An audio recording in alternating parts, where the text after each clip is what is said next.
Constructed on farmland between 1967 and 1974, the area of Wester Hills in the southwest of Edinburgh welcomed its very first residents from various parts of the city in 1969.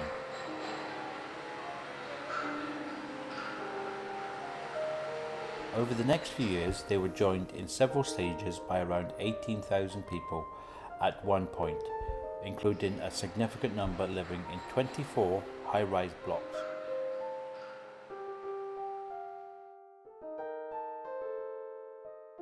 In the last few years leading up to the area's 50th anniversary in 2019, there have been various projects looking to document the history of Wester Hills.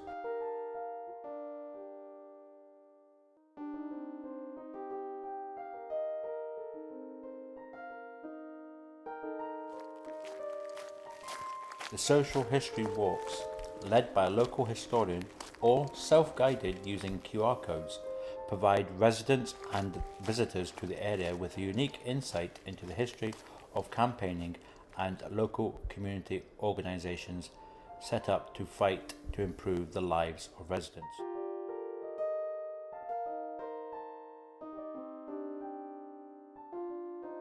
The newly opened Healthy Living Centre is home to Wester Hills Health Agency as well as many other organisations.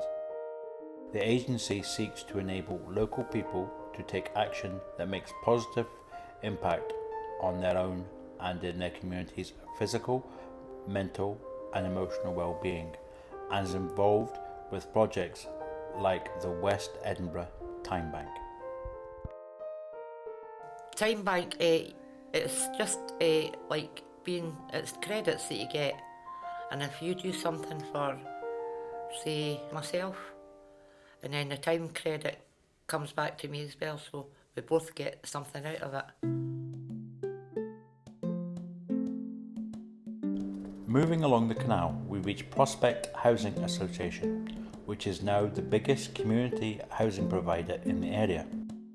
As well as this, the association is involved with a number of community engagement activities, including the Wester Hills From There to Here blog.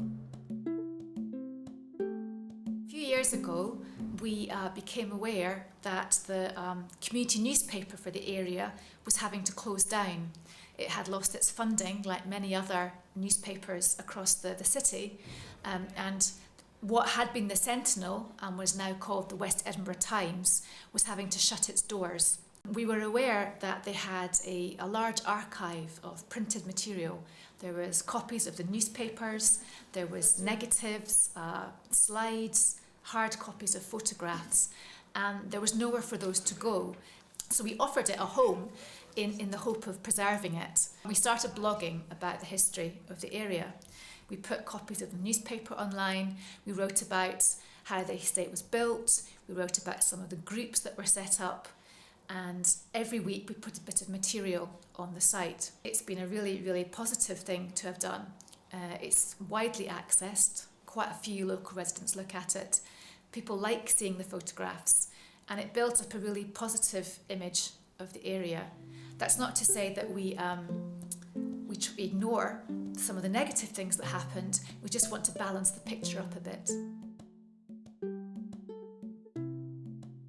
Outside the Westside Plaza, or Centre as it is known locally, we find the Wester Hills Library.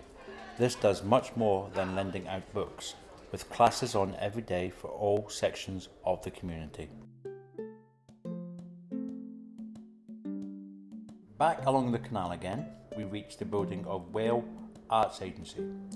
Wale has recently celebrated its 20th anniversary, providing high quality community arts work in the area for all ages. I think it's cool because there's basically no other project like it that I've come across yet, where we're going out and meeting the kids on their kind of home turf, you know.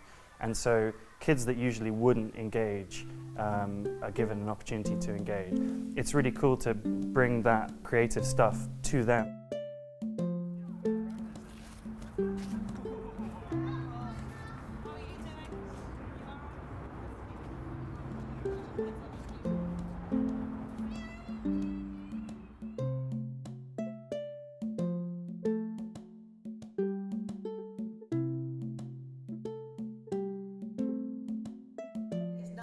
I swear to God, that kid is not mine.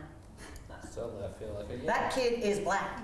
Am I black? I don't think so. So where did that kid come from?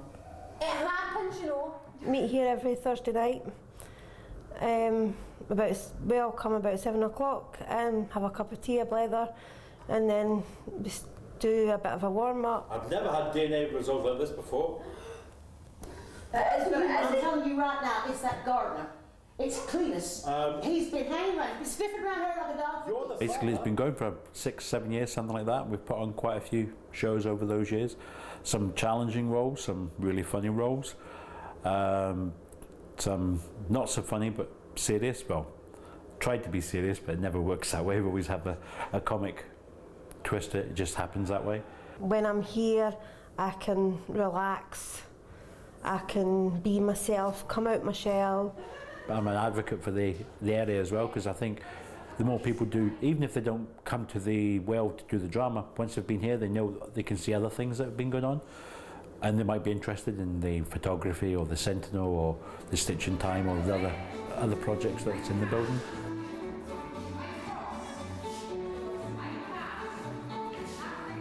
It's just a Cayley dancing class, so we're essentially coming here to learn. But it's good fun.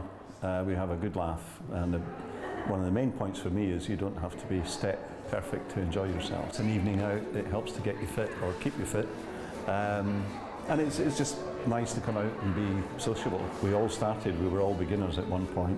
We have people have joined throughout the time we've been coming, and everyone after a few sessions starts to pick things up, and they'll get help from everyone else. You know, there's nothing, oh, you can't do that properly, we don't want you dancing. It's a very encouraging environment.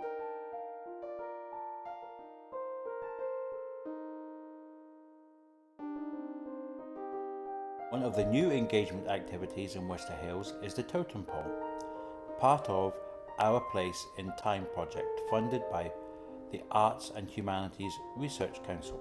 The totem pole was designed and co-built by local residents and contains QR codes that can be scanned using smartphones for updates on local news.